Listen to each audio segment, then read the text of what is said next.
Baik, bismillahirrahmanirrahim. Assalamualaikum warahmatullahi wabarakatuh. Alhamdulillahirabbil alamin. Wassalatu wassalamu ala asyrofil anbiya'i wal mursalin wa ala alihi wa sahbihi ajma'in. Asyhadu an la ilaha illallah wa asyhadu anna Muhammadan abduhu wa rasuluh. Wa ba'd. Baik para ikhwan sekalian yang dirahmati Allah, di pertemuan kali ini kita bahas prioritas yang kedua. Kemarin kita bahas iman dulu sebelum Al-Quran, maka yang kedua ini adalah adab dulu sebelum ilmu. Ya. Apa dasar pertimbangannya? Ya, dasarnya adalah karena para salafus saleh. Ya, para salafus saleh itu mendahulukan, memprioritaskan adab dulu sebelum ilmu. Makanya di sini dan kita yang perlu kita pentingkan dalam mendidik anak itu, letakkan dasar-dasar akhlak, sifat-sifat yang baik pada anak. Ya, dari sejak dini biasakan mereka dengan sifat-sifat yang baik. Ya, kalau anak ini dibiasakan dengan sifat-sifat yang baik, nantinya dia akan menjadi orang baik. Kalau dia sudah jadi orang baik, maka ilmu apapun yang dipelajari akan menjadi rahmat dan bermanfaat untuk dirinya dan umat. Jadi kalau seseorang itu masih belum baik, ya, karena sifat wataknya, ya, maka ilmu apapun yang dipelajari, kalau dia jahat, itu akan jahat juga. Walaupun ilmu agama, dia jadi jahat. Maka ada istilah ulama su. Ya, ulama su itu apa artinya? Bukan ilmu agama yang salah, tapi orangnya yang punya sifat watak yang jelek, rakusnya kepada dunia, ya, khianat terhadap ilmu, ya, khianat, ya, rakus pada dunia, ya, suka ataupun rakus terhadap kepemimpinan. Ini semuanya membuat dia rusak, ya, syahwatnya. Ya, dia nggak mampu mengendalikan syahwat hawa nafsu. Ilmu dunianya membuat dia merusak ilmu agama. Merusak agama karena dia menguasai ilmu agama. Apalagi demikian juga kalau dia punya ilmu IT. Ilmu IT dipegang oleh orang yang sifat wataknya buruk, jahat, itu juga akan jahat.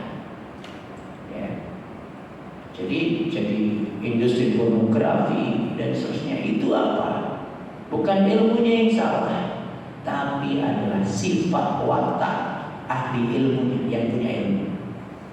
Ya, ahli IT-nya, ahli agamanya, ahli hukumnya, ahli politiknya, ahli ekonominya, ahli apa saja. Kalau itu punya dikuasai oleh orang yang jahat, sifat wataknya, maka itu hanya akan mendatangkan azab, akan mendatangkan azab. Jadi nggak ada artinya. Ya. Maka jangan anak masih kecil kan, tapi kita menginginkan anak ini pintar semua. Udah kecil dia jadi coding, bahasa coding, masya Allah, ada di medsos itu, ya, privat coding untuk si kecil, ya, bahasa coding, masya Allah. Untuk apa? Masih anak-anak itu nggak disibukkan ke situ mestinya, disibukkan bentuk sifat perilaku yang baik, sibukkan dia dengan contoh perilaku yang baik kan. Ini yang menyimpang dari manhajnya para salaf. Kita pengen cepat anaknya pinter, ya, pinter ini, pinter itu, tapi nggak dibentuk dulu. Nggak dibentuk dulu sifat wataknya, nggak diadabkan, nggak diakhlakkan. Ya. Maka sekali lagi, pinter itu ada waktunya. Ibaratnya ilmu itu seperti air. Ya. Adab akhlak itu, sifat watak itu seperti wadah. Kalau wadahnya kotor nih, ya, masih ada ini tadi bekas jerigen zakinnya, itu kan dikasih madu pun madunya kan rusak juga, dikasih susu pun susunya rusak, ya kan? Lah, mengadabkan, mengakhlakkan itu membersihkan ini dulu, wadah. Siapkan wadah. Jadi anak kita itu hatinya dibersihkan. Ya, hatinya bersih setelah setiap hari kita biasakan yang baik. Ya, dia cenderung tamak, rakus, suka menipu, suka ngomong jorok, langsung diluruskan. Nah, itu nggak baik. Nah, itu nggak betul, itu jahat, itu dosa. Nah, ini yang harus kita lakukan dari kecil, ya. Ini membersihkan wadahnya. Kalau ilmu itu isinya mau diisi apa saja, kalau wadahnya kotor, nanti isinya juga akan kotor, jahat. Diisi ilmu agamanya jadi jahat, menyesatkan, sesat dan menyesatkan, dolul mudin, kan gitu. Kenapa? Karena pemilik ilmu itu dia masih kotor hatinya, adabnya masih belum. Makanya kata Mbah Maimun Zubair, tokoh nasional kita, dia mengatakan minter ke wong bener. Tahu nggak minter ke wong bener? Minter ke wong bener itu lebih gampang tinimbang bener ke wong pinter. Minter ke wong bener maksudnya memandikan orang yang sudah baik, soleh, itu lebih gampang daripada meluruskan orang yang pinter. Udah kadang pinter tapi sesat, banyak syubhatnya, suruh meluruskan susah. Coba tokoh-tokoh nasional kita yang sekarang ini, tokohnya jil, tokohnya Syiah, kita suruh luruskan, berat. Kadang pinter mereka, kadang pinter, susah untuk diluruskan, susah untuk dibenarkan. Tapi orang awam, ya, tapi dia baik akhlaknya, sifat wataknya baik, tinggal dipinterkan lebih gampang, ya, itu. Nah ini, jadi adab dulu sebelum ilmu. Sekarang kita lihat bagaimana para salaf memberikan petuah pada kita tentang adab dulu sebelum ilmu. Ya pula Imam Malik, kata Imam Malik rahimahullah, kana ummi ta'ammamani wa taquluni, ibuku pernah memakaikan imamah kepadaku dan memberikan pesan kepadaku, idhab ila Rabi'ah wa ta'allam min adabihi qabla ilmi. Pergilah kepada guru Rabi'ah Ar-Ra'i. Ya, Rabi'ah Ar-Ra'i itu salah satu guru Imam Malik. Pergilah kamu kepada guru Rabi'ah Ar-Ra'i. Ambillah, belajarlah kamu adabnya sebelum kamu belajar ilmunya. Ini ibu ini tahu, ibu ini nggak pernah sekolah, bukan sarjana, ya, tapi tahu tahapan prioritas mana dulu Adab dulu atau ilmu dulu, pintar dulu atau akhlak dulu?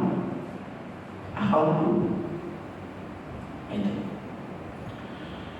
Kemudian Al-Imam Abdullah bin Mubarak. Al-Imam Abdullah bin Mubarak. Beliau mengatakan kanu yatlubuna al-adab tsumma al-ilma. Kanu adalah para salaf generasi sebelum Al-Imam Abdullah bin Mubarak. Para salaf dulu itu mereka belajar adab dulu, kemudian belajar ilmu, kemudian belajar. Kata tsumma itu menunjukkan apa? Tingkatan, prioritas. Adab dulu sebelum ilmu. Ya. Lah, Imam Abdullah bin Mubarak juga mengatakan, ya, ta'allamtul adab thalathina sana. Aku belajar adab itu 30 tahun, Masya Allah. Berapa tahun? 30, bukan 3 tahun. Aku belajar adab itu 30 tahun. Wa ta'allamtul ilma 20 sana. Dan aku belajar ilmu 20 tahun.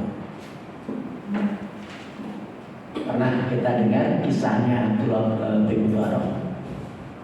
Bagaimana beliau ketika musim haji, sebelum musim haji tiba, mengumpulkan ketika beliau ngisi kajian di kampungnya, itu mengatakan siapa yang mau haji tahun ini bersama saya. Macam-macam, ada 40 orang yang satu kampung itu, 40 orang.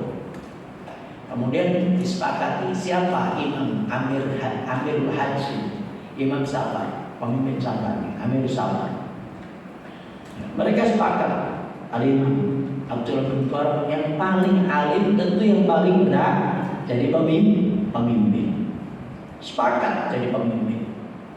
Tapi Abdullah bin Mubarak, oke, kalau kalian sepakat, tolong ya, syaratnya 2.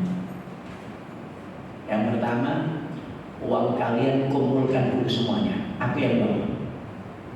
Belum udah mikir uang, kira-kira ada sultannya. Sultan, tapi itu kalau kalian sepakat aku jadi pemimpin yang kumpulkan uang kalian, bekal kalian. Ya, dulu uangnya apa? Uang logam, dinar, dirham, taruh di kantong kain. Ya. Kumpulkan semua, aku yang bawa. Syarat yang kedua, kalian harus patuh dengan apa yang kuperintahkan. Kuperintahkan A, harus patuh. Kuperintahkan B, harus patuh. Benar, sepakat akhirnya. Ketika mau berangkat, semua uang dikumpulkan. Abdullah bin Mubarak yang membawa semua bekal 40 orang. Yang kedua, ketika dalam perjalanan itu mereka kan belum ada warung, belum ada restoran ini. Mereka harus masak, istirahat, membuat tenda untuk istirahat, masak. Al-Imam Abdullah bin Mubarak menginstruksikan semua jamaah silakan istirahat, biar aku yang masak dan melayani kalian. Mereka protes, nggak bisa, masuk kami suruh istirahat. Pak Ustadz suruh malah melayani masak. Aku malah ingat perjanjian yang kedua, harus patuh. Akhirnya nggak mau akhirnya mereka patuh, mereka istirahat, ya. Dan Imam Abdul Mubarak yang masak melayani jamaah. Masya Allah. Ya. Begitulah terus sampai dikirim, sampai ya, mereka ibadah haji sudah selesai, tinggal pulang. Imam Abdullah bin Mubarak mengatakan, kalian punya anak dan istri, silakan bawa oleh-oleh untuk mereka. Mereka mau oleh-oleh. mengira dia merasa uang yang banyak kemarin, maka dia oleh-olehnya banyak juga. Ya, bawa semuanya, dia mau oleh-oleh terus sampai di kampung selesai, ya itu mereka nggak langsung bubar pulang, mereka ada sholat sunnah safar, sholat dulu rakaat dulu di masjid dan kemudian dibagi. Ini uangnya masih utuh semua, masya Allah. Jadi beliau ini apa yang ini? Beliau mentraktir semua 40 jamaah tadi. Ya. Ikut juga melayani, ikut masak juga. Ya. Bahkan oleh-olehnya keluarga 40 orang. Lihat sekalian, beliau itu terkumpul pada Abdullah bin Mubarak itu keilmuan yang tinggi, kedermawanan, dia kaya raya, ya, dermawan, kaya, beliau pengusaha juga, ya, ilmu, dia pengusaha, dia dermawan, dia juga punya keberanian yang tinggi, punya keberanian enggak. Biasanya orang kaya kan takut mati, ini enggak. Ketika ada perang lawan Romawi, ya, biasanya adu tanding dulu kan perang. Ada pasukan Romawi yang maju ke laga tanding satu-satu itu tinggi besar. Dan sudah 3 pasukan kaum muslimin yang maju kena penggal mati terus. Kemudian makin pongah lah pasukan Romawi itu. Ayo mana orang muslim mana? Ya mana samping sombongnya Abdul Mubarak yang dari belakang, ya, sambil maju kudanya, dia pakai kuda, naik kuda, dia sambil menyolek kepada sampingnya, dia tutup sorbannya, matanya, tinggal matanya aja, tidak ada yang kena kecuali sampingnya. Ya, dia pesan kepada sampingnya, tolong kalau ada apa-apa, tolong jangan ceritakan siapa saya yang mati, kecuali aku sudah mati. Maka dia melesat ke depan dan menghadapi pasukan Romawi dan menang, tumbang dan balik lagi ke belakang. Ya, kaum muslim setelah itu perang langsung berkecamuk. Jadi hingga tidak ada yang tahu siapa tadi. Ya. Jadi keberanian, ya, kedermawanan, ilmu, ya, insya Allah ada. Ya. Ya, karena belajar 30 tahun belajar ada. Ya. Belajar ilmu 20 tahun. Ya. Kemudian berkata Sufyan Ats-Tsauri, Imam Sufyan Ats-Tsauri, yaqulu Sufyan Ats-Tsauri rahimahullah, laisa 'amalun ba'dal fara'id afdal min talabil ilmi. Tidak ada amal yang lebih utama dari menuntut ilmu setelah amal fardu. Amal fardu itu sholat 5 waktu. Tidak ada yang lebih utama daripada menuntut ilmu. Wa kana rajul la yatlubul ilma, adalah para salaf dulu, kalau mereka tidak belajar ilmu, tidak mempelajari ilmu, tidak mencari ilmu, hatta yata'addaba wa ta'abbada qabla dzalika 20 sana. Mereka enggak menulis hadis, enggak menulis ini dan itu, hingga dia ta'abbada, dia mengadabkan dirinya, wa yata'abbada, dia membiasakan diri untuk hidup dengan ibadah. Jadi mengadabkan diri dan membiasakan diri untuk rutin ibadah. Ibadah bukan wajib saya tadi sunnah. Ya, 20 tahun sebelum menulis hadis. Jadi dia mengumpulkan ilmu, ya, menulis tafsir, menulis buku itu setelah 20 20 tahun menempa diri, memiliki sifat-sifat watak yang baik. Makanya ilmunya berkah. Ilmunya berkah, ini kata Sufyan Ats-Tsauri, Imam Sufyan Ats-Tsauri. Ya.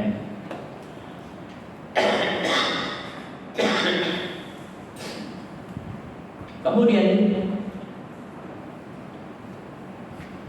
berkata sebagian para salaf, kalau ba'du salaf ini, ada seorang salaf yang berpesan kepada anaknya, ya bunayya, wahai anakku, la tata'allama babun minal adab ahabbu ilayya la'an tata'allama babun minal adab ahabbu ilayya min an tata'allama sab'ina baban min abwabil ilmi. Wahai anakku, sungguh engkau belajar satu bab tentang adab itu lebih aku sukai daripada engkau belajar 70 bab tentang ilmu. Ini karena adab itu, ya, itu yang menentukan apa? Kualitas ilmunya, kualitas semuanya. Ya, sifat wataknya dulu yang kita bentuk. Seperti tadi, membersihkan wadahnya. Adab itu, kalau kita menghadapkan anak itu seperti kita membersihkan sifat-sifat wataknya yang buruk. Ya, itulah tazkiyatun nafs. Ya, sombongnya, tahu apa, rakusnya, apalagi ujubnya, riyaknya, ya, amarahnya masih meledak-ledak. Itu yang harus kita fokus ke situ. Punya kebiasaan baik, sehingga dia nampaklah pada kita menilai anakku sepertinya sudah baik. Dia punya sifat-sifat yang baik, gak membantah ke orang tua dan seterusnya. Nah, begitu dia sudah baik itu, maka mau dikasih ilmu saja, ilmu apa saja, nanti ilmunya jadi berkah. Ya, ilmunya akan jadi berkah. Ya, yang terakhir, qala Makhlad bin Husayn bin Mubarak, ini gurunya Imam Abdullah bin Mubarak.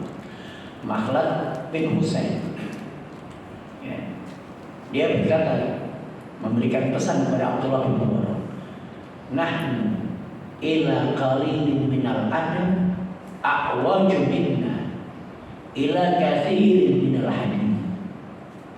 Kami, ya, dulu kami para salaf, guru-guru kami, teman-teman kami,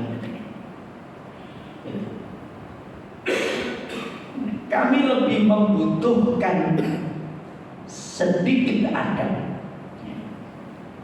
daripada banyaknya ilmu hadis.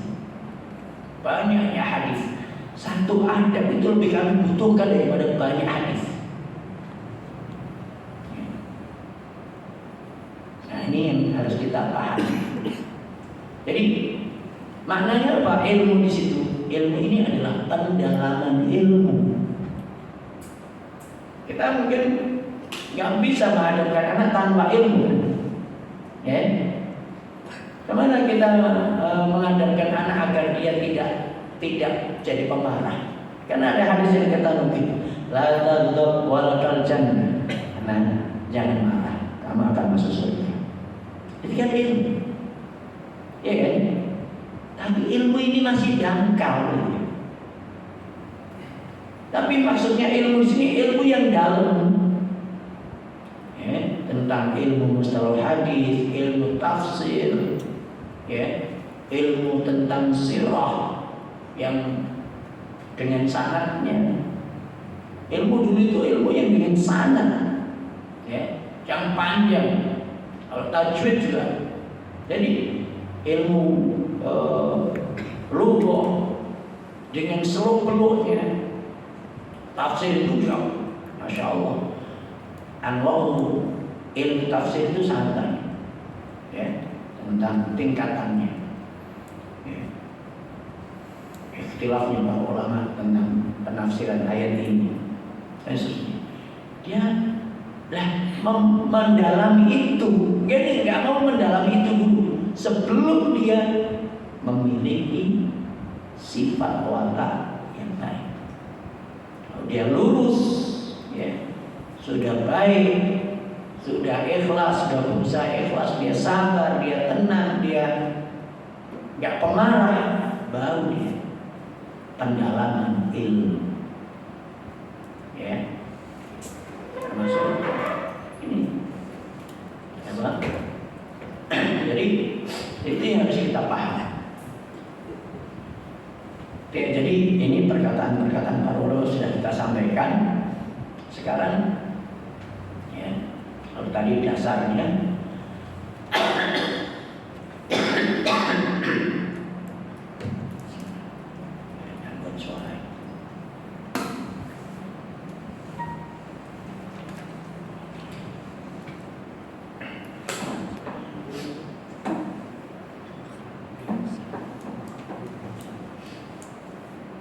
Pertanyaannya adalah berikutnya, kenapa atau mengapa harus adab dulu? Mengapa harus adab dulu? Gitu. Sebelum ilmu. Mengapa akhlak dulu sebelum ilmu? Gitu. Jadi ini sebenarnya kalau itu banyak hadis Nabi SAW yang berbicara tentang keutamaan akhlak. Ya. Coba salah satu sabda Nabi SAW, hadis yang dia dalam Tirmidzi, inna min ahabbikum ilayya wa aqrabakum minni majlisan yaumal qiyamati ahasinukum akhlaqan. Nabi bersabda, sesungguhnya orang yang paling aku cintai, ya, orang yang paling aku cintai dan paling dekat tempat duduknya denganku nanti di hari kiamat adalah yang paling baik akhlak, bukan yang paling tinggi ilmunya,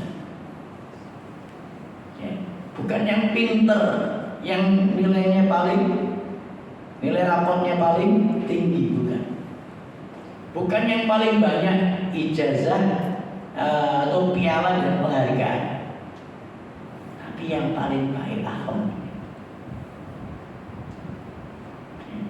Kalau ini jadi dorongan kita mengadabkan anak dari dini sejak dini, ya, aku ingin anakku nanti menjadi anak yang nanti paling dicintai Nabi, paling dekat tempat duduknya dengan Nabi. Dan itu disiapkan dengan akhlak, sifat, perilaku yang baik. Ini sudah luar biasa. Ya. Seandainya semua sekolah itu seperti ini, selesai semua masalahnya. Ya. Yang kedua, sabda Rasulullah SAW, ya, innal mu'mina la yudriku bi husni khuluqihi darajat as-sha'im qa'im. Sesungguhnya seorang mukmin, ya, dengan akhlaknya yang baik, dengan sifat wataknya yang baik, bisa menduduki derajatnya sha'im qa'im. Apa sha'im qa'im? Sha'im itu orang yang selalu atau rajin puasa. Siang harinya puasa, malam harinya sholat malam. Ini Masya Allah, hamba yang luar biasa soleh. Siangnya di puasa, malamnya qiyamul lail. Lah, tapi derajat ini, sha'im qa'im ini satu orangnya. Satu orang itu dia sha'im dan qa'im, bukan dua orang, bukan. Dia puasa, ahli puasa dan ahli qiyamul lail. Dan itu susah. Kadang seorang itu dimudahkan dalam qiyamul lail tapi dia berat untuk puasa. Kadang seorang dimudahkan puasa tapi berat untuk qiyamul lail. Untuk dua-duanya itu jarang, susah. Tapi ini bisa di derajatnya shaim qaim ini bisa diduduki oleh anak kita yang punya sifat watak yang baik, akhlak yang baik. Ya. Jadi derajatnya tinggi. Walaupun dia nggak puasa, bukan ahli puasa, walaupun dia bukan ahli qiyamul lail, jarang qiyamul lail, jarang dia puasa, tapi dia akhlaknya, dia pemaaf, dia sabar, dia ikhlas. Dia dermawan, suka bantu. Masya Allah. Gitu ya. Berikutnya. Jadi cuman kita nggak mau memiliki anaknya seperti yang memiliki derajat yang tinggi. Ini nggak bisa tiba-tiba. Harus. Ya ini nggak bisa. Akhlak itu nggak bisa tiba-tiba dibentuk. Harus dibiasakan. Nanti kita bahas di akhir sesi cara menghadapkan. Berikutnya sabda Rasulullah SAW mengatakan, "Ma syai'un athqalu fi mizanil mu'min yaumil qiyamah min khuluqin hasan." Tidak ada satupun yang lebih berat timbangan seorang mukmin ya, setelah takwanya kepada Allah itu adalah husnul khuluq, akhlaknya yang baik, sifat wataknya yang baik. Itu sifat watak yang baik itu yang membuat dia timbangan amalnya paling berat.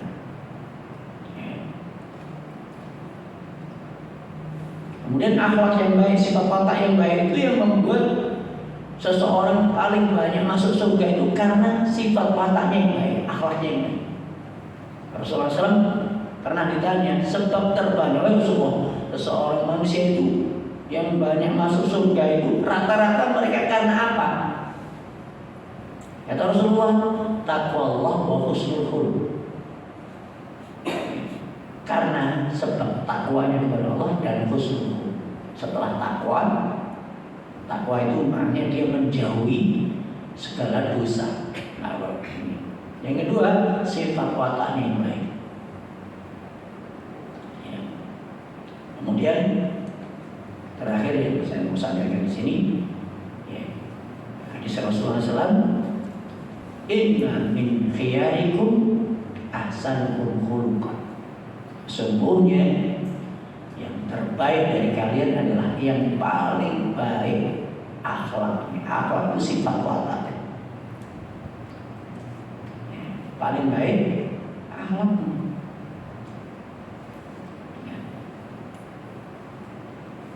Jadi yang terbaik itu di antara kita bukan yang ternyata bukan yang paling banyak ilmu, bukan yang hafiz 30 juz, tapi yang paling baik akhlak.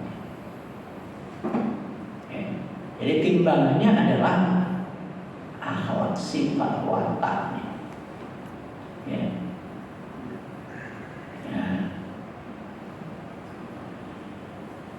Lalu sekarang kita bicara tentang cara menghadapkan anak. Bagaimana anak kita memiliki sifat watak yang baik, akhlak yang baik.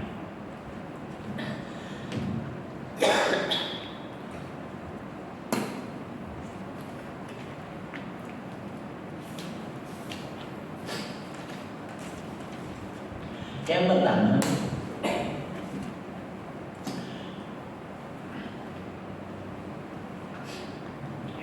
adalah tapi sebelum saya sebutkan yang pertama perlu kita paham sifat watak ini nggak bisa dibentuk dengan teori. Anak suruh ngapalin hadis akhlak, tiba-tiba akhlaknya baik, enggak. Anak hafal Quran, tiba-tiba akhlaknya baik, enggak. Anak hafal hadis, hafal ayat Al-Quran, nggak tiba-tiba akhlaknya baik, enggak. Akhlak ini hanya bisa dimiliki oleh orang yang langsung praktek. Kalau nggak praktek nggak bisa. Di antara kita mungkin sudah selesai bab sabar. Apakah kita sudah punya akhlak atau punya sifat sabar? Belum tentu. Sudah selesai bab sabar, sudah hafal dalilnya, apakah dia sudah punya sifat sabar? Tidak.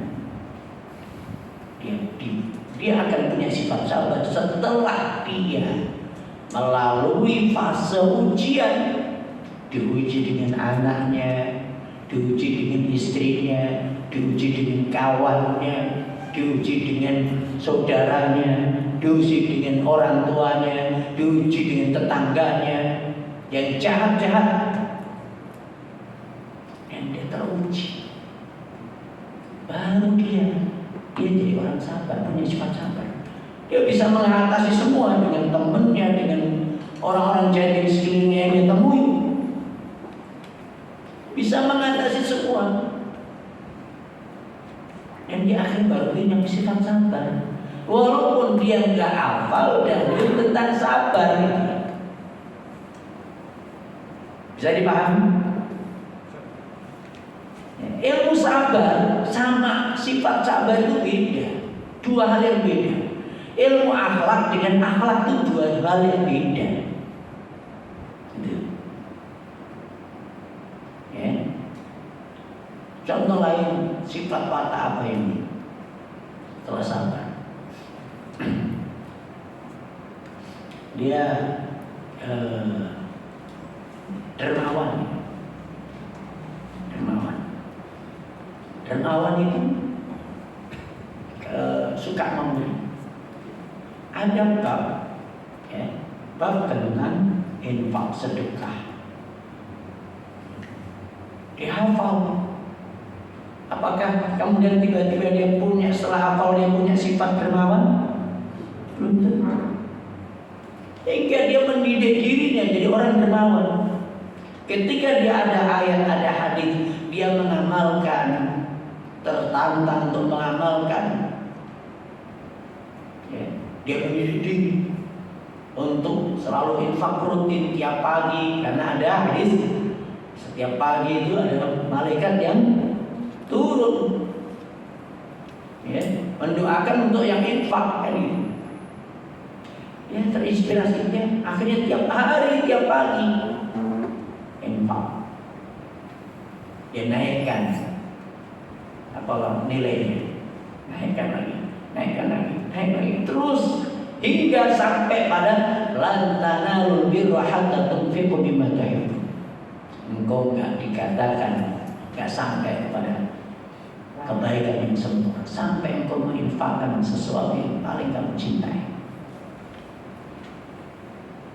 Untuk menginfakkan sesuatu yang paling kita cintai itu butuh perjuangan berat, nggak tiba-tiba. Hafal hadis tadi, ayat tadi langsung dia nggak bisa. Itu butuh perjuangan, butuh dia menempa diri jadi orang yang dermawan. Abdullah bin Mubarak tadi jadi orang yang dermawan seperti itu, nggak tiba-tiba dia. Itu butuh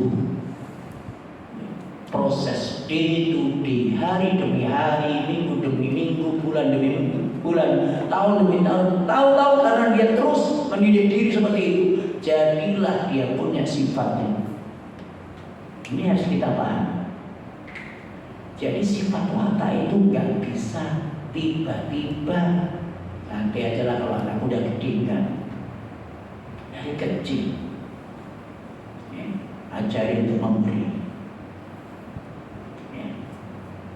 Saya mau sampaikan dulu perkataan Abdullah bin Mubarak, ringkasan akhlak yang baik itu seperti apa?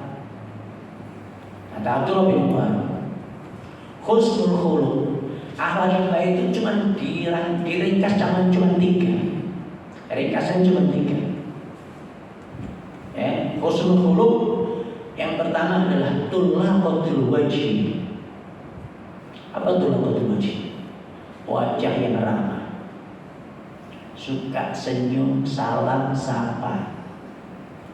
Ya. Suruh memberi salam kepada yang dikenal dan yang tidak dikenal. Kesan kita kalau kita punya teman, dia menyapa kita, orang baik. Baik. Ya. Ini orang baik kali. Saya nggak kenal, dia pun nggak kenal saya, tapi kok dia menyalami saya. Itu kan kesan yang terbaik. Yang pertama, kesan yang pertama udah ini orang baik. Itulah kontribusi. Makanya biasakan kita sama tetangga kanan kiri itu, kita ke masjid sapalah tetangga itu. Ya. Jangan diam aja, jangan sombong. Ya, kita dianggap anggap sombong gitu. Karena kita diam aja, tiap hari lewat di rumahnya, nggak pernah kenal, nggak pernah ngomong. Lah anak kita itu nanti akan ngikut jejak ayahnya. Itu. Jadi ayahnya juga menjadi orang baik, akhlaknya juga baik. Jadi jadilah orang yang ramah, suka senyum, salam, sapa, jangan cemberut terus. Jangan cemberut, nggak pernah nyapa. Orang cemberut itu kan seret rezekinya. Coba jualan cemberut terus. Jualan cemberut terus, nggak bisa. Seret rezekinya. Orang cemberut, ini harus murah senyum. Nih, senyum, salam, sapa itu ramah. Yang kedua kata beliau, bazul ma'ruf. Apa bazul ma'ruf? Suka berbuat baik. Kesukaannya itu apa berbuat baik? Memberi, menolong. Suka menolong, suka memberi. Orang yang suka ringan tangannya untuk membantu, menolong, itu orang baik.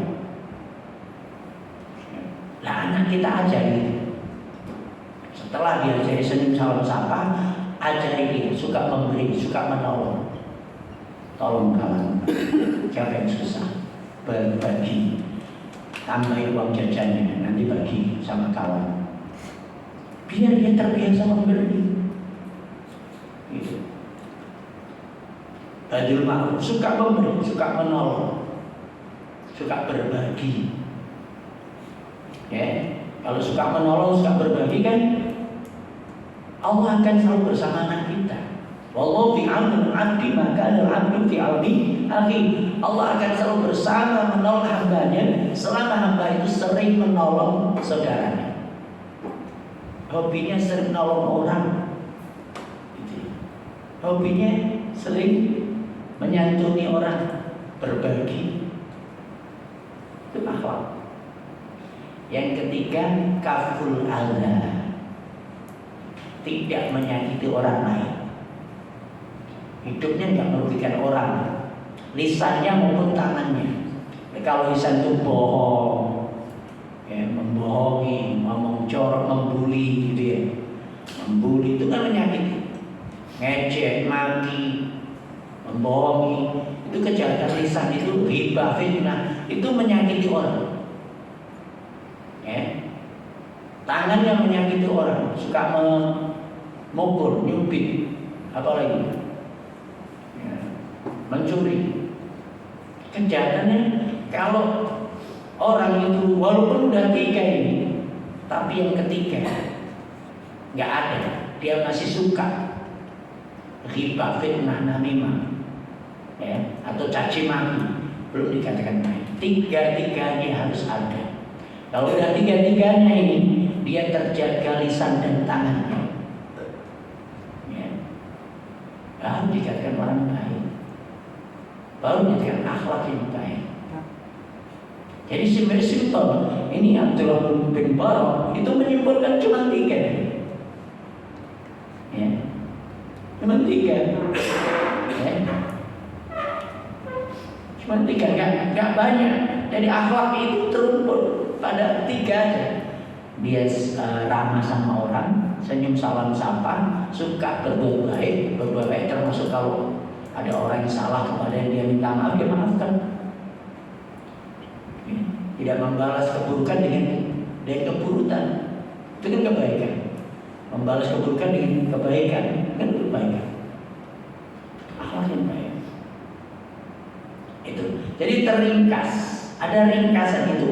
Tentu beliau menyimpulkan seperti itu hasil tadi belajar ilmu 20 tahun, belajar adabnya 30 tahun, sampai dia bisa membuat satu ringkasan akhlak itu cuma 3. Itu.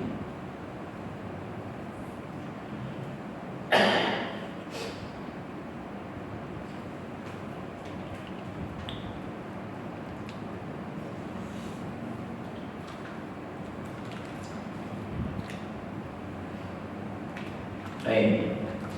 Lalu kemudian kita bicara cara mengadabkan. Ya, adab akhlak itu nggak bisa dicapai dengan teori, nggak bisa hanya dituturi jadi baik, nggak. Dinasihati jadi baik, nggak.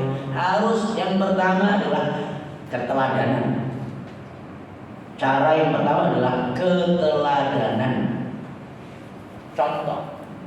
Orang tua yang akan jadi contoh anaknya. Ya. Anak itu, sifatnya anak itu hanya bisa meniru. Ya. Kita harus tahu, sifatnya anak itu hanya bisa meniru. Meniru yang dilihat, yang didengar. Makanya anak itu lihat, perilaku anak itu semuanya hanya mencontoh, meniru. Kalau antum punya kebiasaan, ya, begitu dengan azan kemudian antum ambil wudu, sholat di masjid, itu kebiasaan. Anak itu akan merekam kegiatan rutinitas. Begitu dengar azan, ini Abi, kalau dengar azan ambil wudu ke masjid. Ya, satu saat antum lagi lemah iman, dengar azan, udah azan itu anak dengar azan, tapi nggak melihat abinya bergerak, dia akan negur, bi azan bi. Itu menunjukkan apa? Anak itu menandai. Ya. Kalau dia di rumah, dia sholat bersama uminya, dia ngikut gerakan uminya, gerakan sholat uminya, ngikut. Antum anak itu sering melihat antum melihat ayahnya baca Quran, ya, pada maghrib, pada subuh, dia ambil buku sembarangan, belum bisa baca belum apa, duduk di samping ayahnya, baca dia, niru. Anak itu hanya bisa meniru. Lah ini. Maka keteladanan macam apa yang kita mau berikan pada anak. Maka ketika kita sudah mulai punya anak, hati-hati bicara kita, mulut kita. Kita berantem sama istri, jangan di depan anak, nanti anak akan niru. Bapaknya maki-maki, kalau marah sama istrinya, nanti anak maki-maki. Cara marahnya ayahnya dia akan rekam. Karena bukan hanya sehari, sekali, 2 kali. Tiap kali marah ayah itu ngomongnya begini. Nanti dia marah sama uminya, dia ngomong seperti itu juga. Uminya bingung, ini siapa yang ngajarin? Marah sama ayahnya, dia ngomong seperti itu juga, maki-maki. Binatang kaki 4, ayahnya baru bingung, ini anak kurang ajar. Siapa yang ngajarin? Tanpa terasa, tanpa sadar, ayahnya atau ibunya yang jadi teladannya. Ini anak itu mencontoh, meniru. Jadi keteladanan. Jadi saat kita sedang berantem, punya masalah dengan istri, tolong jangan diselesaikan di depan anak. Sehingga anak itu nggak ngerti cara berantem itu. Berantem banting itu jedek. Ominya banting piring jedek. Nanti anak pun seperti itu. Begitu dia marah sama abinya, banting itu jedek. Kita langsung narik darah, ini anak kurang ajar. Itu cermin kita. Anak itu cermin kita. Kita marah seperti apa? Ini cara marahnya ayah atau ibu. Jadi akhlak orang tua itu akan ditiru.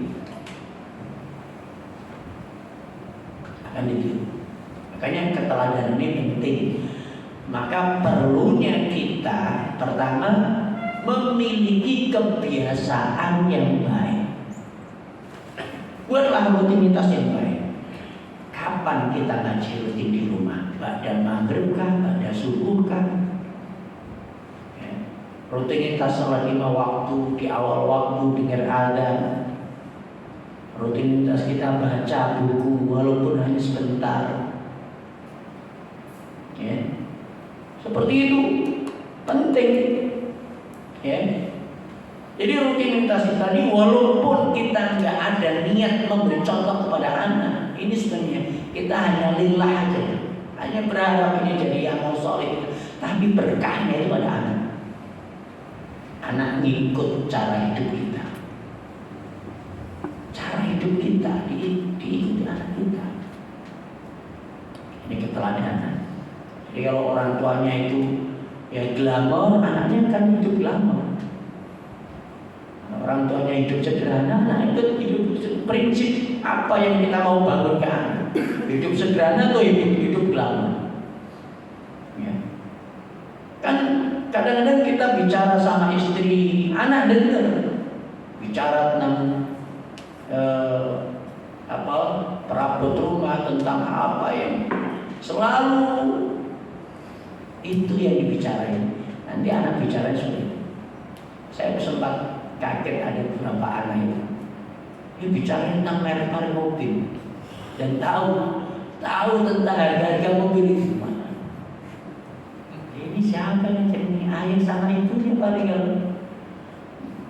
kau tahu dari mana? Ayah sering ngomong seperti ini. Kalau ada mobil lewat ini, mobil ini harganya sekian. Ini mereknya ini, kita tahu. CC-nya berapa, tahun berapa, harganya berapa, tahu.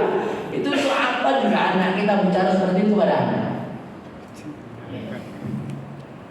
Itu kan hal-hal yang sepele, tapi itu membentuk pola pikir anak. Membentuk pola pikir anak. Dari pola pikir kita yang kita wariskan kepada anak kita itu apa? Hidup yang sederhana, atau hidup yang glamor, atau kita selalu menjaga waktu, menawarkan kepada anak menjaga waktu, karena kita itu tunjukkan keteladanan kita.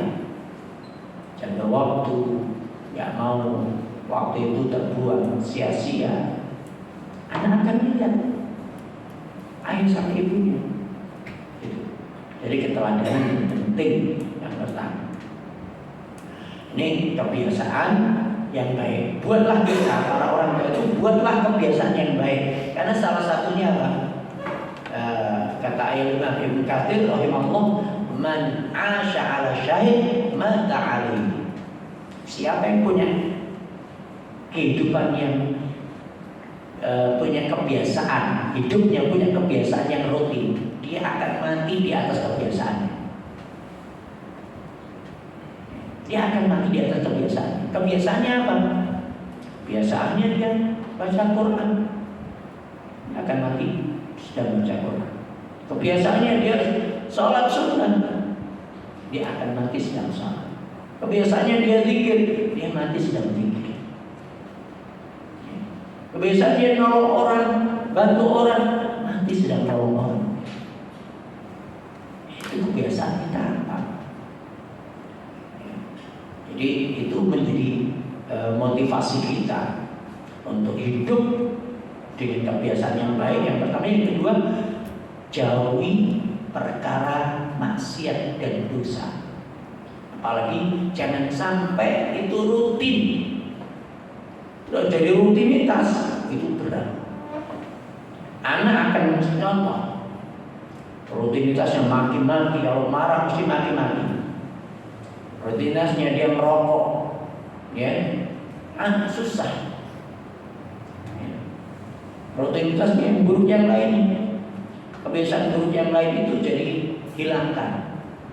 Sehingga ini anak itu akhirnya punya yang hanya dilihat oleh kita, pada kita itu, pada ayah sama ibunya adalah kebiasaan yang baik, terhindar dari dosa dan maksiat. Ya. Terhindar dari dosa dan maksiat. Yang kedua, ini cara yang pertama, itu paling efektif ya. Jadi hidup itu butuh butuh contoh. Ya, butuh contoh, anak itu butuh contoh. Sehingga anak jangan sampai mencontoh film-film Korea. Enggak ada figur yang patut dicontoh. Akhirnya dia mencontoh, ini orang hebat nih, banyak dia terkenal. Ini kita harus bisa menetralisir. Ya. Itu ya. Yang kedua, dengan cara membiasakan sekaligus membangunkan kesadaran. Ya, membangun kesadaran. Ya. Jadi caranya bagaimana? Biasakan anak melakukan sesuatu yang baik dan berikan alasan. Ya. Alasan ini yang membuat dia terbangun kesadaran.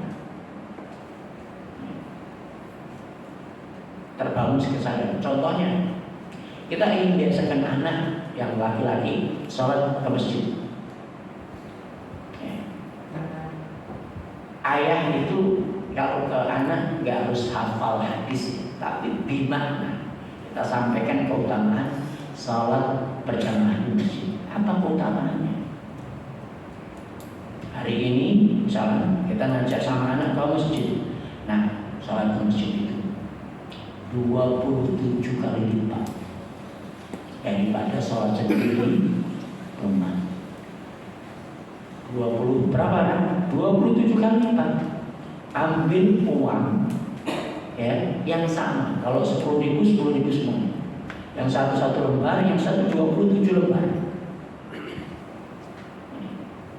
Nah, kalau sholat sendiri itu dapat 10.000, tapi kalau sholat berjamaah itu 27 lembar. Ya, pilih mana? Kamu anak pintar, pilih mana?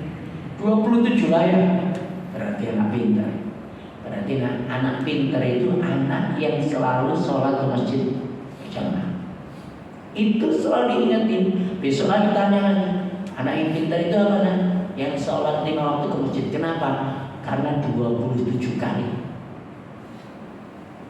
Ya. Itu terbangun ke sana. Hari berikutnya mungkin itu sudah dia lengket. Sholat ke masjid itu 27 kali.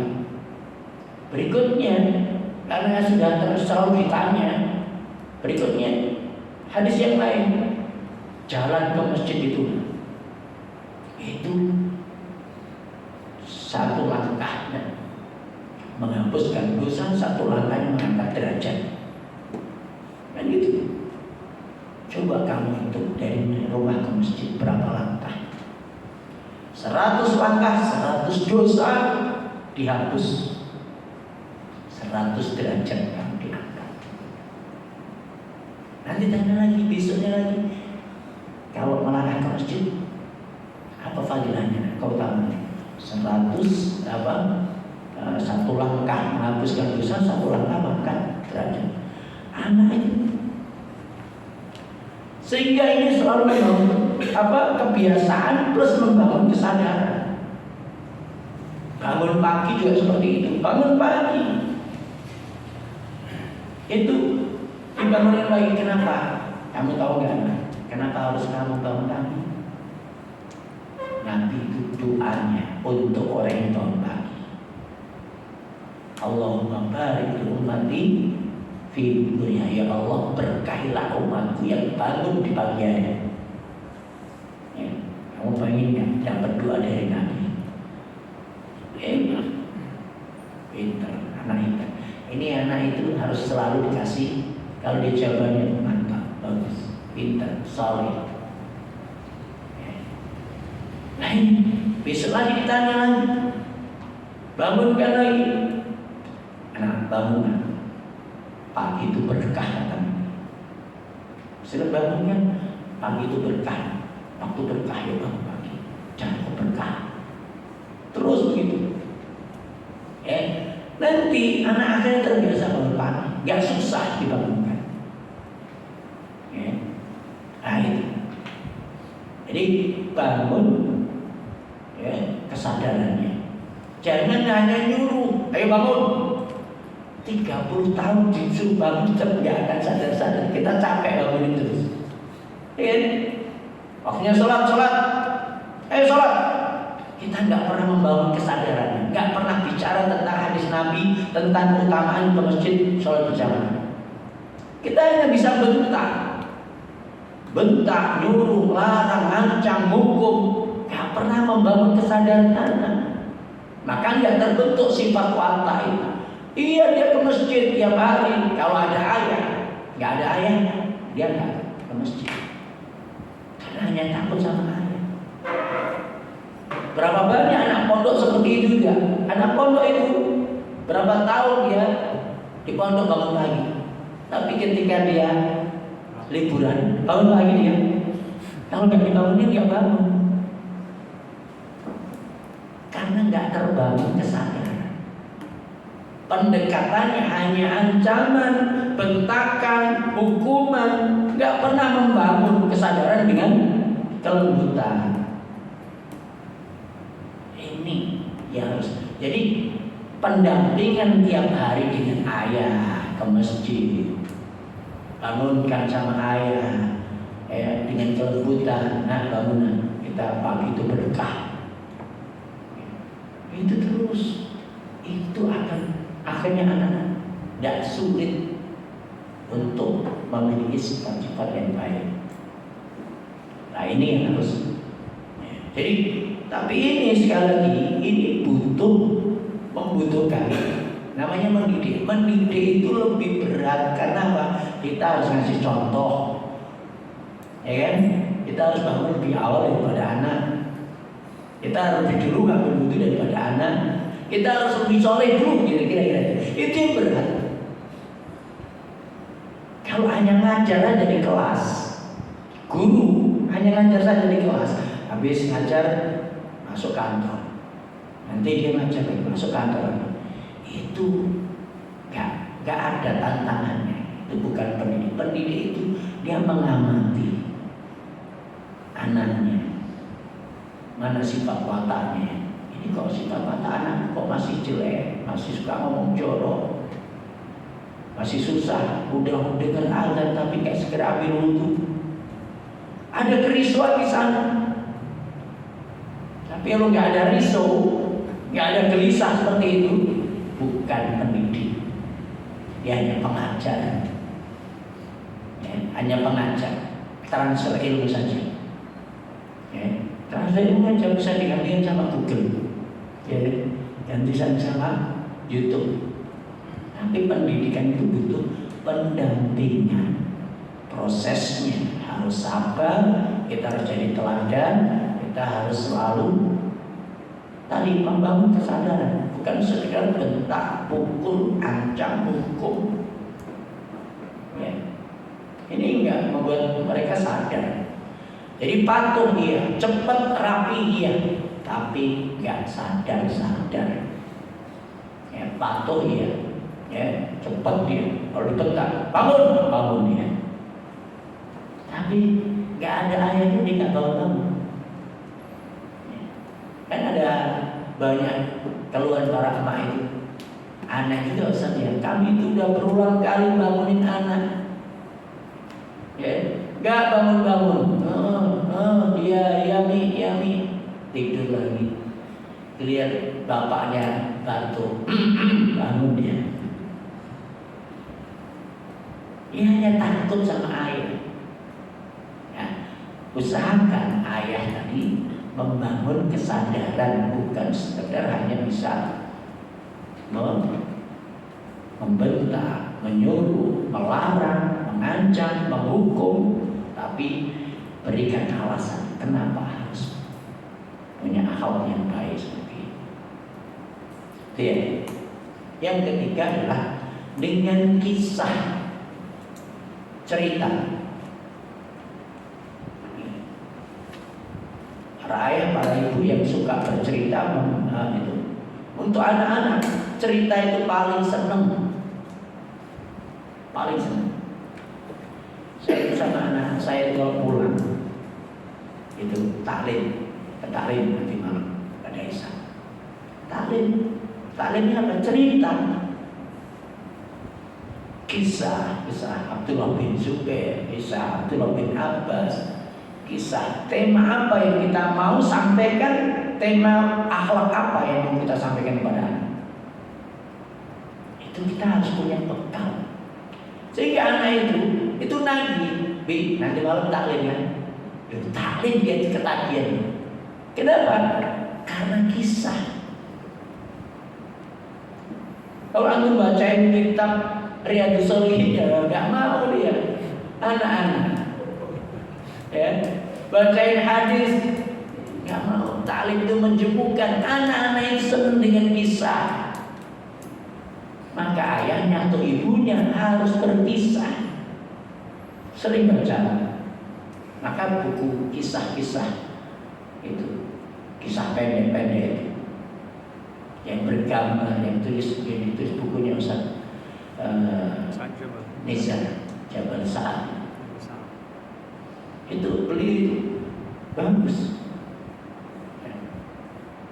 Tinggal anak itu akhirnya senang dengan kisah itu. Cuman anak kan hanya bisa membaca dan hanya tahu alurnya, nggak ngambil ibrohnya, nggak ngambil pelajarannya.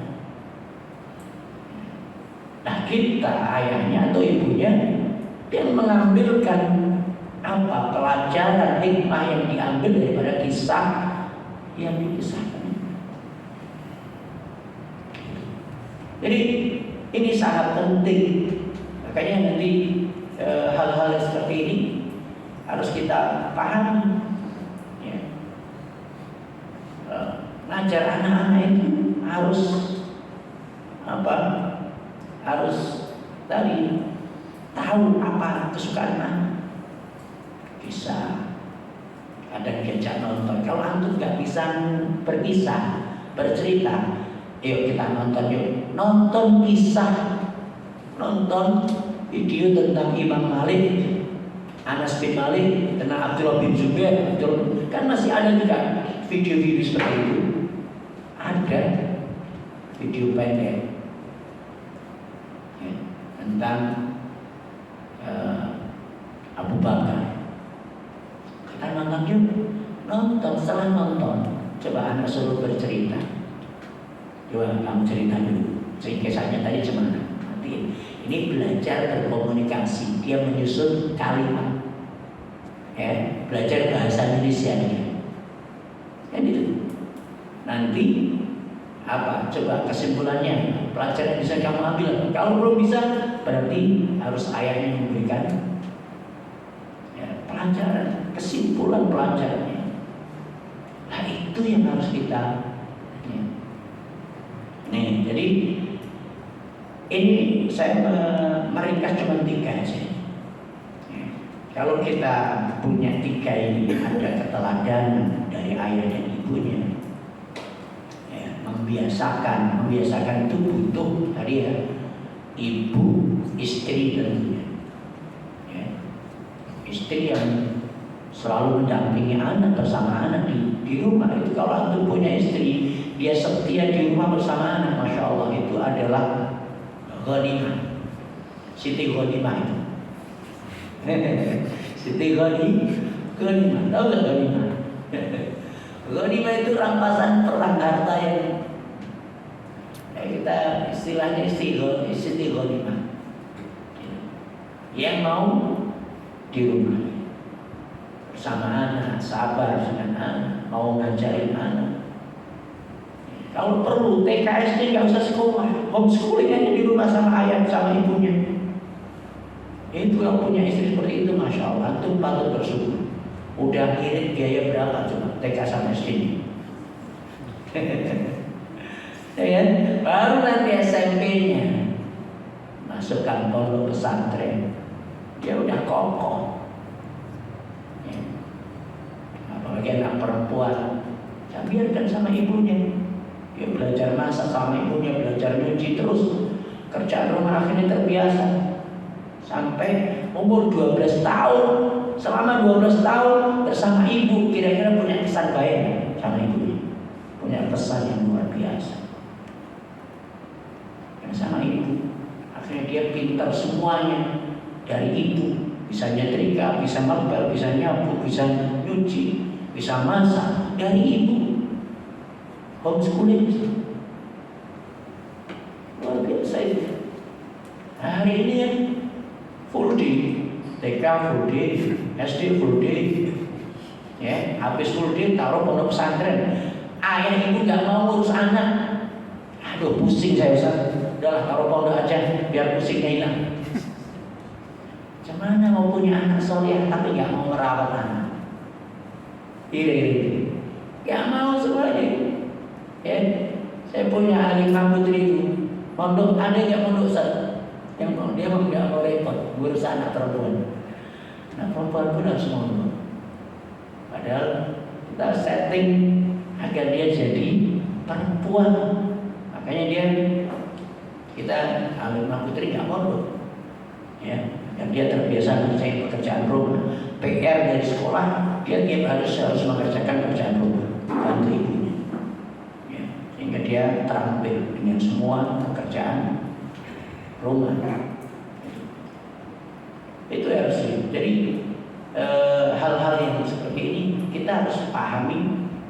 Ya, kalau kita mau hasil yang baik, ayah ibunya yang harus punya waktu untuk anak.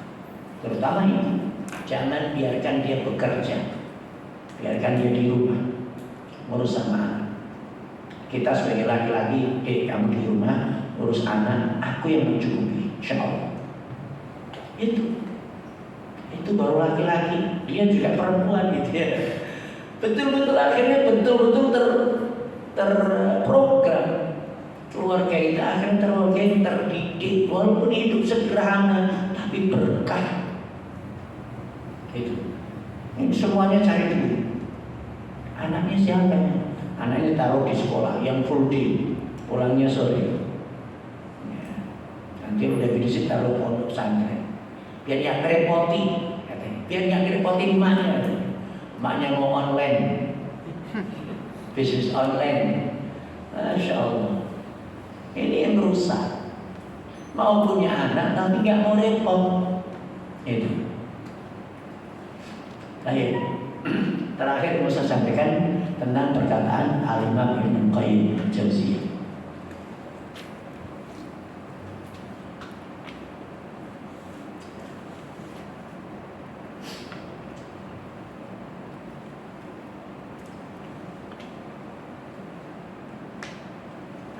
Al-Imam Ibnu Qayyim Al-Jauziyah mengatakan dalam kitab Madarijus Salikin, adabul mar'i unwanu sa'adati wa falahi. Adab seseorang itu tanda dia akan hidup bahagia dan sukses. Saya ulangi lagi. Adab seseorang itu tanda dia akan hidup bahagia dan sukses. Wakilatu adabi, sedikit adab itu tanda unwanu sakawati wa bawahi, tanda hidupnya susah dan menderita. Sedikit adab itu tanda nantinya dia akan hidup susah dan menderita.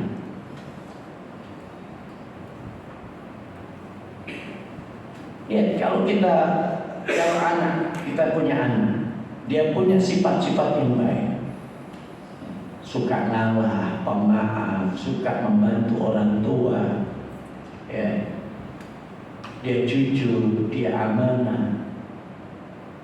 Itu sifat-sifat yang baik. Bersyukurlah kepada Allah, ini anak kita nggak perlu khawatir masa depan, dia akan hidup sukses dan baik, bahagia. Ya. Lihat kebahagiaan orang, kebahagiaan manusia, ya. Itu karena sifat wataknya baik. Dia suka memaafkan, tidak ada dalam dirinya itu ganjalan, punya beban batin dengan orang-orang yang dia dendam. Karena dia pemaaf. Tidak ada dendam lagi. Hidupnya ringan, tentram, nyaman. Tidak ada yang tidak ada ganjalan batinnya. Tapi kalau dia nggak bisa memaafkan, nggak pemaaf, dia pendendam lagi. Itu susah. Di mana-mana dia akan tersiksa. Dengar namanya disebut, wah si fulan sakit hatinya. Ya. Dengar suaranya sakit aja si fulan ini. Tengok sandalnya aja, aduh sandalnya fulan ini. Tengok sandalnya aja sudah tersiksa, sakit hatinya. Susah hidupnya. Ketemu di jalan susah, sakit hati. Ketemu di taklim sakit hati. Ketemu di mana dia sakit hati. Dan bukan hanya satu orang, banyak. Karena dia punya sifat pendendam. Hidupnya susah. Tapi kalau pemaaf, ada lagi yang ada dalam ganjalan. Dia sudah maaf. Orang-orang yang punya pernah menyakitinya, mendoliminya, bermasalah dengannya, dia udah maafin. Ketemu di mana aja bisa tersenyum, bisa ngobrol tanpa ada beban. Hidupnya bahagia, tenang. Contoh yang lain, ya, misalkan sifat yang buruk, ngutang nggak bayar, dan tinggal di dia, warung, ya, udah diutangi semuanya, ya, kawan utangi semuanya, akhirnya dia udah malu pindah ke Taman Lestari. Sana juga sama juga sifatnya.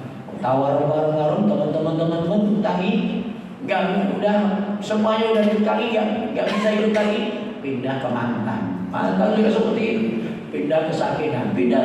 Akhirnya begitu udah batang sudah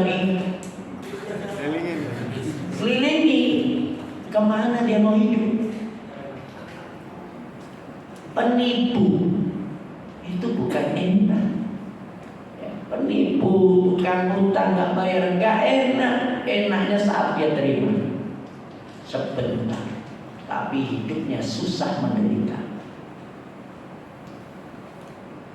Itu kata Imam Ibnul Qayyim, benar kan? Benar. Kesuksesan seseorang membangun bisnis, ya, siapa yang sedang membangun bisnis? Itu karena sifat wataknya baik. Pertama, minimalnya 3. Kata Imam Mubarak tadi, dia ramah, murah senyum, komunikasi baik. Ya. Yang kedua, badul ma'ruf, suka berbuat baik. Ya, suka beri diskon, kelapangan dalam pembayaran, apalagi ya, amanah, pembayaran tepat waktu terus, kebaikan badul ma'ruf. Suka memberi, menolong, dermawan. Ya. Dia nggak pernah ingkar janji, nggak pernah ngapusi, menipu, nyakiti orang, membohongi enggak. Akhirnya dia punya mitra yang baik, punya karyawan yang baik, yang mau dipimpin oleh orang yang baik. Dia punya tim yang baik, dia bisa membangun tim-tim yang baik. Karena dia punya karakter baik, akhirnya orang itu mau dan rela dipimpin oleh orang yang semuanya aman, nyaman bersama. Akhirnya dia membentuk tim, punya relasi, membangun, akhirnya sukses. Kesuksesan bisnis, kesuksesan dalam dunia itu sifat karakter, itu penentu utama, bukan pinternya. Ya kan? Pinternya itu nomor 2 atau nomor 3. Sifat wataknya yang baik tadi. Jadi benar dia akan hidup bahagia, dia akan sukses karena sifat wataknya, adabnya. Dia sengsara, menderita karena sifat wataknya yang buruk. Culas, curang, pemalas, gak bertanggung jawab, berkhianat.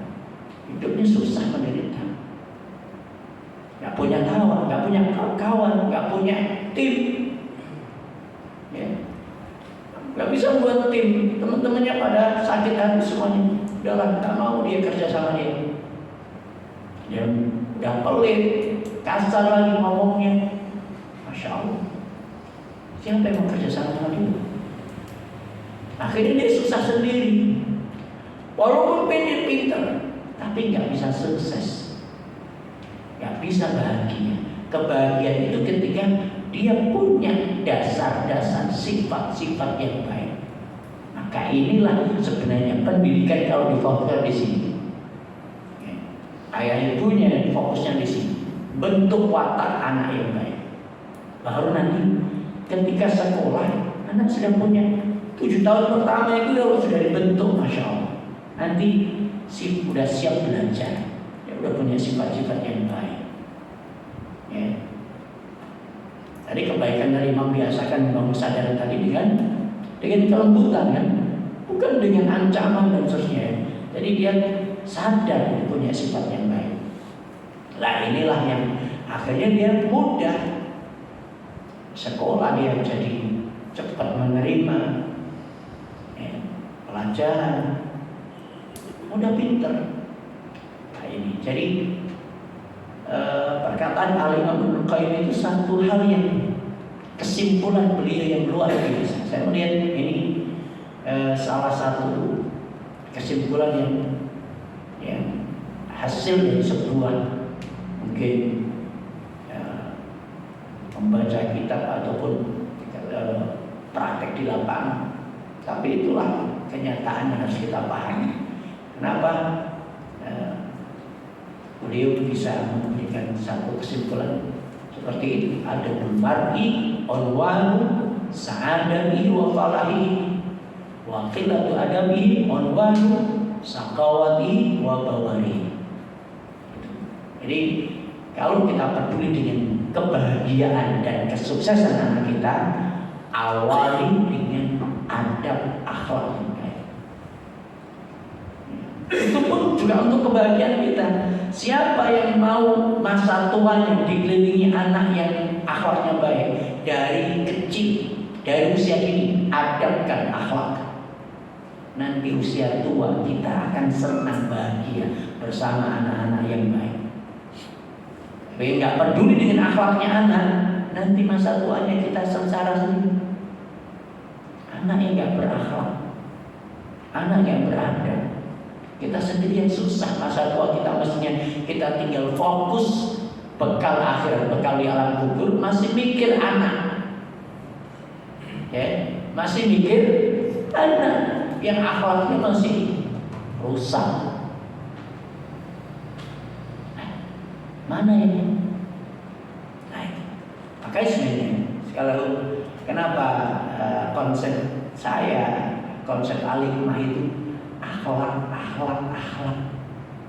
Karena ini makanya ketika saya bisa membuat sekolah tingkat SMP, SMA, saya harus punya TK dan SD supaya teori saya ini, ya, ilmu yang kita ini ada wujudnya gitu. Ada wujudnya. Mana yang basicnya, sekolah yang basicnya akhlak, adab. Semuanya angka nilai terus, hafalannya terus. Untuk sesuatu yang lebih penting itu malah enggak diabaikan atau enggak punya program. Memang semuanya akhlak. Ada yang sekolah yang Islam enggak peduli sama akhlak. Semuanya akhlak. Tapi program untuk mengakhlakkan itu apa? Hanya sekedar tadi ada pelajaran akhlaknya, ya pelajaran, gitu. Tapi terapannya, ya, semua guru harus berpikir mengamati tentang perilaku anak. Semua guru harus bersama anak. Semua guru harus selalu akrab sama anak, nyaman, membuat suasana atmosfer yang aman, nyaman sama anak. Nah itu yang membuat anak itu akhirnya mudah diakhlakkan, diadabkan, mudah dituturi, mudah dinasihati. Bukan sekedar semboyan moto, ya, tapi atmosfernya, kulturnya, gurunya, sistemnya nggak dibuat, nggak ada. Akhirnya nggak terbentuk. Ya, lagi-lagi yang dijual apa? Hafalan, angka, prestasi. Ya, juara lomba ini, juara lomba itu, juara. Apa ya? Kalau angka, kenapa anak kita sekolah? Gak perlu sekolah, masukkan bimbel. Masukkan bimbel, gak usah sekolah. Angka rapot, angka ijazah, insya Allah dijamin masuk universitas, mudah juga. Masuk bimbel aja, gak usah sekolah. Kalau angka yang kita mau, nah sekolah itu apa semua? Itu harus ini. Kita harus mulai jeli. Ya kalau untuk ikut SOT Al-Hikmah ini harus mulai paham sedikit tentang dunia pendidikan sekolah. Kalau hanya pinter, maka anak-anak bimbel itu lebih pinter daripada bimbel hanya berapa jam, nggak menghabiskan waktu sekian hari apa sampai sore. Bimbel hanya berapa menit, nggak menghabiskan waktu untuk anak. Nah itu yang harus kita pahami, maksudnya solusi dalam hidup itu. Ya, kalau kita mau menyiapkan anak kita, anak yang bahagia nantinya, ya, sukses nantinya, siapkan karakter sifat watak yang baik. Ya, untuk karakter orang-orang sukses itu apa? Nah, bagaimana anak antum punya sifat watak itu? Silakan dicari di Google. Karakter orang sukses itu apa? Ya, itu tinggal salah nggak salah, silahkan aja. Anak harus punya sifat watak yang baik. Intinya di karakter, di sifat watak. Dia sifat wataknya baik, insya Allah kita nggak perlu khawatir dengan masa depannya, nggak perlu khawatir dengan rezekinya. Dia udah jadi orang baik, akhlaknya baik, insya Allah Allah akan memberkahi. Insya Allah ilmu yang dipelajari pun akan berkah. Ya, barangkali itu ada pertanyaan, kami silakan.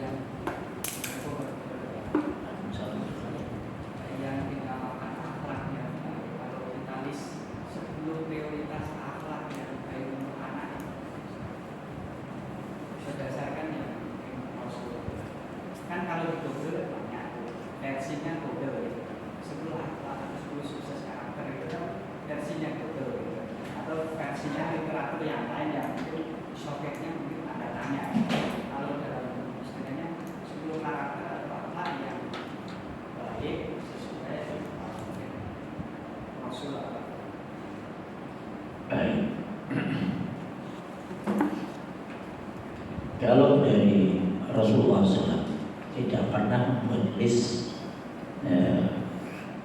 deretan atau sifat watak yang baik,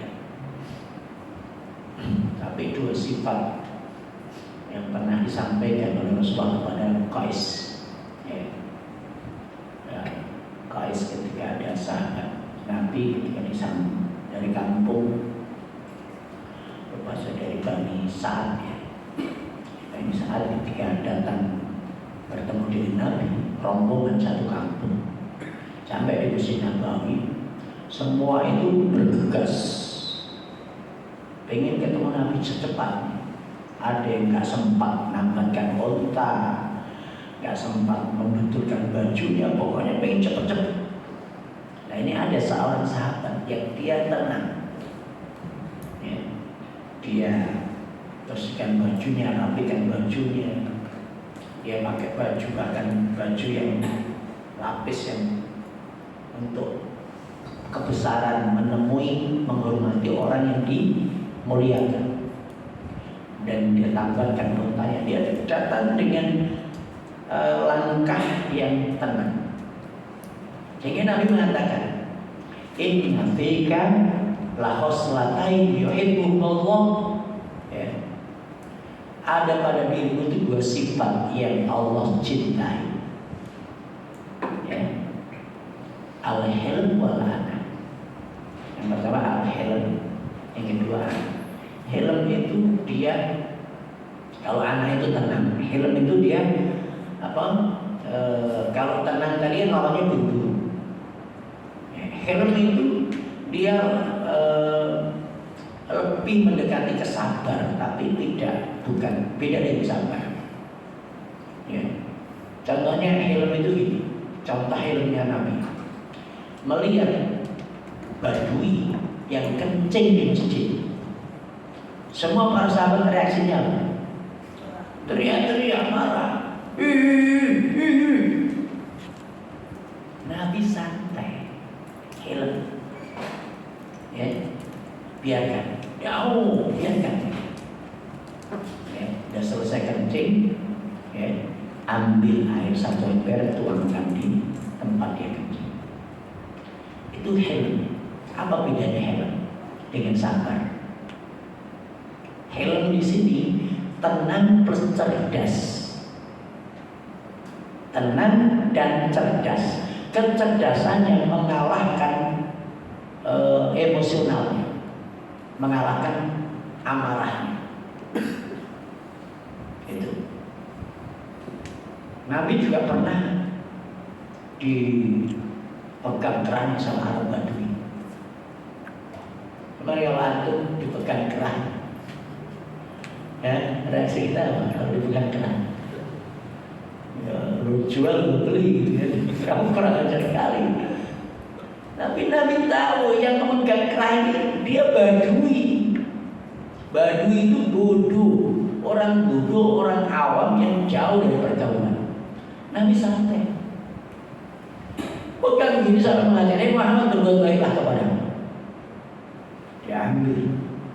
Nah, sudah berbuat baik? Belum. Ambil lagi. Sudah berbuat baik? Belum. Ambil lagi. Udah, ini terakhir. Udah nggak ada lagi di kantong. Udah berbuat baik? Sudah. Kalau udah, kamu sampaikan kepada kawan kamu. Ini orang sahabat Nabi semuanya itu emosi.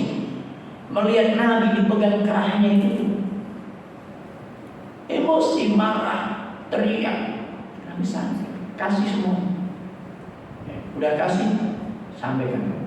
Ya Muhammad sudah berbuat baik kepadamu. Muhammad ya Nabi ya. Itulah badui.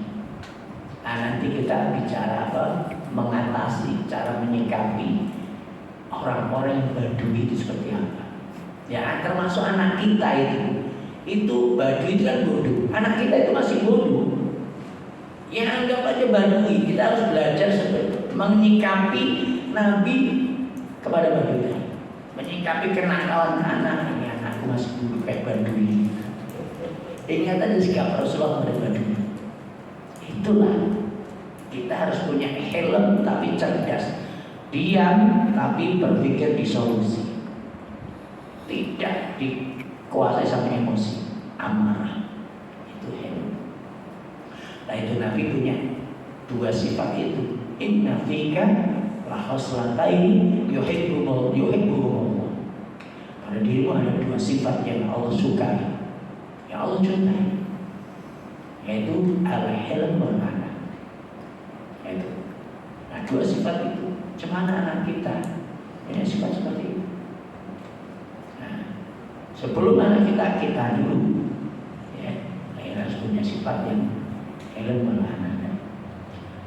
Langit itu mungkin sekedar gambarannya Pak. Baik, siap. Minggu lalu kan pembahasannya adalah imankan sebelum diajarkan Al-Quran. Itu prioritas Ustaz. Yang sekarang juga adalah hadapkan sebelum berilmu juga prioritas. Dalam mengajarkan anak, apakah kita harus menanamkan iman dulu terhadap anak, setelah nampak hasilnya barulah kita ajarkan adab, ataukah kedua-duanya harus kita ajarkan Ustaz? Imankan dan arahkan dengan cara misalnya berbagi tugas. Sang ayah misalnya mengajarkan iman, ibu mengajarkan adab. Seperti itu Ustaz. Iya, pertanyaan bagus. Intinya di dua hal ini, iman dan adab itu dua hal yang selalu harus jadi perhatian kita. Walaupun anak kita sudah remaja, sudah gede, bahkan sudah nikah, itu harus selalu perhatian kita ada pada ini. Gimana iman anakku, adab anakku. Sebenarnya adab ini para ulama itu mencakup adabnya seorang hamba kepada Allah Ta'ala. Ada adabnya seorang hamba kepada Sang Khalik, adabnya makhluk kepada Sang Khalik, ya. Adabnya hamba kepada Allah Ta'ala. Ada adab seorang umat kepada nabinya. Ada adabnya anak kepada orang tua, ada adabnya seorang murid kepada guru dan sebagainya. Adab itu lebih luas, ya. Lah adabnya kepada Allah tadi tentu dasarnya adalah iman. Sebenarnya bisa berjalan beriringan. Ya, kalau kita pisah, sebenarnya ilmu ini terpadu, ya, satu kesatuan yang kita sulit untuk memisahkannya. Contoh ini bisa satu kesatuan itu ketika kita mencari anak, mengenalkan anak, ya, mengenalkan Allah kepada anak, ya, melalui makan makanan, buah-buahan, sayuran. Setelah kita kenalkan maksudnya Allah yang menciptakan, Allah yang menumbuhkan, Allah yang membiarkan. Maka sebelum makan, bacalah namanya, sebutlah nama Allah, Bismillah. Ini kan adab, iman sekaligus adab, ya kan? Adabnya seorang yang akan menikmati nikmat dari Allah Ta'ala. Adab. Jadi hampir kita susah untuk memisahkannya. Ya, pokoknya makanya jawaban saya global saja. Pokoknya perhatikan kita kalau seorang pendidik itu, yang diperhatikan, yang fokusnya adalah imannya dan sifat wataknya. Kalau kita selalu orientasinya pada sifat watak, dan sifat watak itu biasanya perilaku itu karena hati. Hati itu adalah iman di situ bercokol. Kalau hatinya itu benar-benar iman kepada Allah Ta'ala, dipenuhi dengan ma'rifatullah, mengenal Allah dengan baik, ya, di situ akan melahirkan satu akhlak yang baik juga. Kalau hati ini, misalkan pas anak kita selalu kalau makan selalu ngambil banyak, padahal keluarga yang lain masih belum makan, diambil banyak, ya. Ayamnya 2, padahal kakaknya belum makan, abinya belum makan, diambil 2. Ini kan rakus, hatinya yang harus Nah, rakus itu nggak baik, ini comok. Tahu nggak comok? Nah, itu jelek. Ya. Kalau anak yang beradab itu, dia kalau makan lihat temennya, saudaranya, anggota keluarga yang lain, udah makan belum? Coba kalau makan rumah, abimu nggak dapat ayam, atau omimu nggak dapat ayam, kau makan di rumah, atau kakakmu nggak makan, Kasihan ya. Enggak lah, biar aja lah. Pokoknya aku makan. Kalau gitu, kalau besok hari besok kamu ternyata pulangnya masih main-main, besoknya kakakmu ambil 2, kamu nggak makan ayam cuma. Nah, kamu dibalas sama kakak yang rakus sama saya. Ya aku nangis lah itu. Maka dari itu nggak boleh. Kita harus inilah membangun kesadaran. Sifat rakusnya supaya hilang. Jadi nggak cukup dengan dipukul tangannya, ini kamu dicaci maki, nggak cukup. Tapi dengan cara ini, berikan logika berpikir sehingga anak mau terima. Gitu. Nah inilah cara mengadapkan anak tadi, membangun kesadaran. Gitu. Jadi akhirnya sifat rakusnya begitu dia makan selalu menghitung. Ini ayamnya berapa nih? 7, anggota keluarganya 7. Oh berarti 1. Nggak bisa ambil 2. Dia mulai berpikir, melihat situasi, melihat orang lain. Lah inilah sedikit demi sedikit terus. Nah ini, jadi kalau kita pisahin satu-satu agak kesulitan. Tapi intinya kita hendaknya berpikirlah selalu fokusnya pada imankan anak, adabkan, lihat pada sifat watak. Sifat watak yang buruk mulai dikikis, dikurangi, ajarkan yang baik. Itulah pendidikan sebenarnya. Wallahu a'lam bishawab.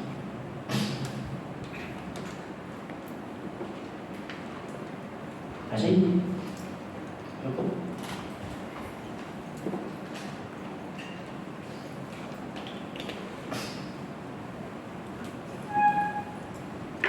Baik, mudah-mudahan bermanfaat untuk kita semuanya.